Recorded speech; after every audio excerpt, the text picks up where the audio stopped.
रोहन काम से छुट्टी लेकर घर आता है क्योंकि उसे डाउट है कि घर में जरूर कोई आत्मा मौजूद है जो हमें परेशान करना चाहती है। अब क्योंकि वो आत्माओं को देख सकता है इसीलिए वो उस आत्मा से बात करने के लिए ही यहाँ पर आया है ताकि वो पूछ पाए कि आखिर वो आत्मा परेशान क्यों कर रही है। घर आने पर उसे एक आत्मा दिखाई तो देती है जो उसके घर में ही काम करने वाली महिला की आत्मा थी। उसकी आत्मा बहुत ही बेचैन होती है क्योंकि वो महिला घर से कुछ पैसे लेकर भागी थी। आत्मा रोहन से कहती है अपनी माँ से कहना कि वो मुझे माफ कर दे और जब तक वो मुझे माफ नहीं करेंगी मेरी आत्मा को शांति नहीं मिलेगी। रोहन कहता है कि ठीक है मैं उनको कह दूंगा, लेकिन आप क्या मुझे बता सकती हैं कि आपने वो लाइट बल्ब चालू क्यों किया? जिस पर वो आत्मा कहती है कि नहीं, मैं खुद पहली बार तुमसे बात करने के लिए यहाँ पर आई हूँ, वो कोई और रहा होगा। ये सुनकर रोहन बिल्कुल हैरान कि बड़ी अजीब बात है, अब ये कौन सी आत्मा है जो मुझे और शरण को परेशान कर रही है? इसका पता लगाना होगा बहुत ही जल्दी। अब शाम को जैसे शरण घर आती है उसे घर में बेबी स्ट्रॉलर दिखाई देता है। स्ट्रॉलर को देखकर शरण बड़ी खुश हो जाती है कि बहुत बढ़िया बात है, बेबी अभी आया नहीं और रोहन ने अभी से पापा बनने की सारी तैयारियां शुरू कर दी। लेकिन शरण की ये खुशी पल भर में बदल जाती है क्योंकि जब वो किचन में होती है तो स्ट्रॉलर स्टोर रूम से अपने आप चलते हुए उसके पास आ जाता है। उसकी हालत खराब कि ये अपने आप कैसे आ गया। वो जैसे ही स्ट्रॉलर के पास जाती है ना, नीचे से किसी आत्मा का हाथ बाहर निकल आता है और वो शरण को पकड़ने की कोशिश करता है, लेकिन सही टाइम पर वहाँ रोहन आकर उसे संभाल लेता है। वो बेचारी तो एकदम डर जाती है कि घर में अचानक क्या हो गया, इसलिए वो अगले दिन ऑफिस आकर अपनी दोस्त माया को सारी बात कहती है। माया कहती है कि मुझे लगता है तुम्हारे घर पर किसी आत्मा का वास है। मेरे एक अंकल है जिनका नाम कस्मान है, वो शैतान वगैरह को भगाने का ही काम करते हैं। तुम चाहो तो मैं तुम्हें उनसे मिलवा सकती हूँ।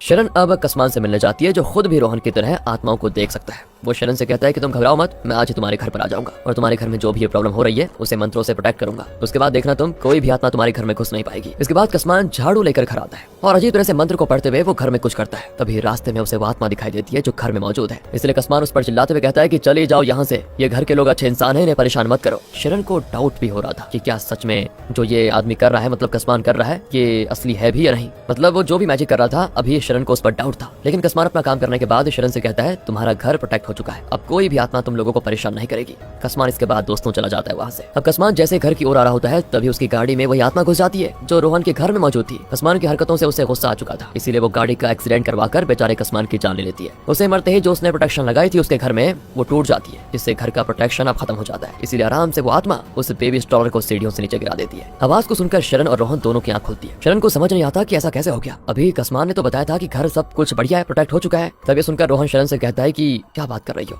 तुमने किसी को बुलाया था कि घर को प्रोटेक्ट करने के लिए? अरे मैंने मना किया था ना तुम्हें कि ऐसी कोई भी हरकत मत करना, हम जितना आत्माओं को परेशान करेंगे उतना ही वो हमें परेशान करने लगेंगे। शरण कहती है कि तुम एक बात बताओ, तुम्हें आखिर ये सब पता कैसे है? क्या तुम भी आत्माओं को देख सकते हो? और तब रोहन अपना राज शरण को बताता है कि हाँ, मेरे अंदर भी शक्ति है जिससे मैं आत्माओं को देख सकता हूँ। मैंने तुम्हें नहीं बताया वरना तुम परेशान हो जाती, लेकिन चिंता की बात कोई नहीं है, मैं कोशिश कर रहा हूँ पता लगाने की कि वो कौन है जो हमें परेशान कर रही है। रोहन के मुंह से ये सारी बातें सुनकर शरण तो हैरान हो जाती है कि यार तुमने पहले क्यों नहीं बताया, मुझे यकीन नहीं हो रहा। और हमें बचाने के चक्कर में उस बेचारे कस्मान की जान चली गई, अगर जल्दी कुछ नहीं किया तो सब मारे जाएंगे, वो आत्मा हमें नुकसान पहुंचा सकती है बहुत बड़ा। फिर दोस्तों रात को जब रोहन सो रहा होता है तभी वो आत्मा घर में रोहन का नाम लेकर उसे पुकारती है। रोहन बेड से उतर कर नीचे आता है ताकि जान पाए कि आखिर किसकी आत्मा घर में घुसी हुई है। ओ तब उसे पता चलता है कि वो आत्मा किसी और की नहीं बल्कि डिंडा की है जो कि कुछ टाइम पहले मर गई थी। अब इससे पहले कि रोहन कुछ सोच समझ पाता, डिंडा की आत्मा उसे एक कमरे में लॉक कर लेती है। वहीं शरण रोहन को बेड पर न पाकर उसे ढूंढते हुए कमरे के बाहर आती है, लेकिन तभी वहाँ डिंडा पहुंच जाती है जो उस पर भी हमला कर देती है। शरण अपनी जान बचाकर वहाँ से भागने लग जाती है, लेकिन डिंडा उसे सीढ़ियों से धक्का देकर मार देती है, जिससे बेचारी शरण नीचे गिरकर होती है बेहोश। तभी रोहन जैसे तैसे खुद को कमरे से बाहर निकालकर शरण के पास आता है और तुरंत उसे हॉस्पिटल एडमिट करवाता है। भगवान की दया से वो बच जाती है, बस उसको आराम की जरूरत होती है और इस चीज से रोहन को थोड़ा तसल्ली मिलती है। वो शरण से कहता है कि तुम बस यहाँ आराम करो, तब तक मैं सब कुछ ठीक कर दूंगा, क्योंकि मुझे पता चल चुका है कि वो आत्मा है कौन। अब रोहन वहाँ से डिंडा के घर पर आता है ताकि उसकी माँ से पूछ सके कि डिंडा की मौत कब और कैसे हुई। तो वहीं रोहन ने हॉस्पिटल में शरण का ख्याल रखने के लिए माया को बुला लिया था। वो दोनों आपस में बात कर रहे होते हैं कि तभी वहाँ पर एक नर्स आती है जो कि पॉजेस दिखाई देती है, मतलब उसके अंदर कोई दूसरी शक्ति होने का एहसास होता है। एंड एहसास क्या दोस्तों, उसे डिंडा की आत्मा ने पॉजेस कर लिया था। वो यहाँ पर आने के बाद शरण पर चाकू से हमला करके उसकी जान लेने की कोशिश करती है। माया जैसे शरण को बचाने जाती है वो नर्स उस पर भी चाकू से वार कर देती है, जिससे माया बुरी तरह हो जाती है घायल। पर तभी वहाँ पर सिक्योरिटी गार्ड्स आकर नर्स को पकड़ लेते हैं। तब तक शरण जैसे तैसे हिम्मत करके अपने वार्ड से बाहर आ जाती है और वहाँ से करती है भागने की कोशिश, लेकिन डिंडा की आत्मा इतनी आसानी से उसका पीछा छोड़ने वाली नहीं थी। वो नर्स के अंदर से निकलकर अब सीधे शरण के पीछे पड़ जाती है और उसका गला दबाते हुए उसकी जान लेने की कोशिश करती है, लेकिन तभी उसकी किस्मत सही होती है, रोहन वहाँ पर आकर उसे बचा लेता है। इसके बाद शरण को गाड़ी में बिठाकर उसे सारी बात बताता है कि आखिर डिंडा मेरे पीछे क्यों पड़ी हुई है। दोस्तों अब हमें यहाँ से कुछ सालों पहले का सीन दिखाया जाता है कि आखिर डिंडा के साथ क्या हुआ, मतलब वो आत्मा बनकर क्यों शरण की जान लेने की कोशिश कर रही है। तो बात है उस दिन के बाद की जब डीमन ने डिंडा पर फैक्ट्री में हमला किया था। उसके बाद से ही उसने डिंडा के शरीर को अपना घर बना लिया। इस चीज से डिंडा खुद भी अनजान थी कि उसके शरीर में डीमन का वास हो चुका है। वो और रोहन उस टाइम बच्चे ही थे, तो दोनों ऐसी बातों बातों में एक वादा कर लेते हैं कि हम दोनों में से कोई भी अगर पहले मरा तो वो इंतजार करेगा दूसरे के आने का, और जब दोनों की आत्मा मरने के बाद एक साथ मिलेगी उसके बाद वो दोनों साथ में आफ्टर लाइफ में जाएंगे, जहाँ मरने के बाद सभी आत्माएं जाया करती है वहीं पर। और हाँ, अगर कोई पहले मर जाता है तो उसकी आत्मा भटकती रहेगी जब तक उसका दूसरा साथी न मर जाए। पर हाँ, अगर भटकते भी रहेंगे तो वो दूसरे इंसान को मजबूर नहीं करेंगे कि वो मर जाए, मतलब जिस टाइम जिसको मरना होगा वो उसी टाइम मरेगा। तो वो दोनों दोस्तों डिसाइड करते हैं कि अगर पहले कोई भी मरे, अगर उसको 50 साल तक इंतजार करना पड़े दूसरे के मरने का तो करना पड़ेगा। यही वादा डिंडा और रोहन ने बचपन में अपने खून से प्रॉमिस कर लिया था। साथ ही जैसे जैसे दोनों बड़े होने लगे, डिंडा रोहन को पसंद करने लगी, लेकिन रोहन डिंडा को पसंद नहीं करता था। ऊपर से वो उसकी कजन भी थी, इसीलिए डिंडा हमेशा गुस्से में रहती थी और जब भी वो रोहन को किसी दूसरी लड़की के साथ देखती तो वो उसे मारने का शाप दे देती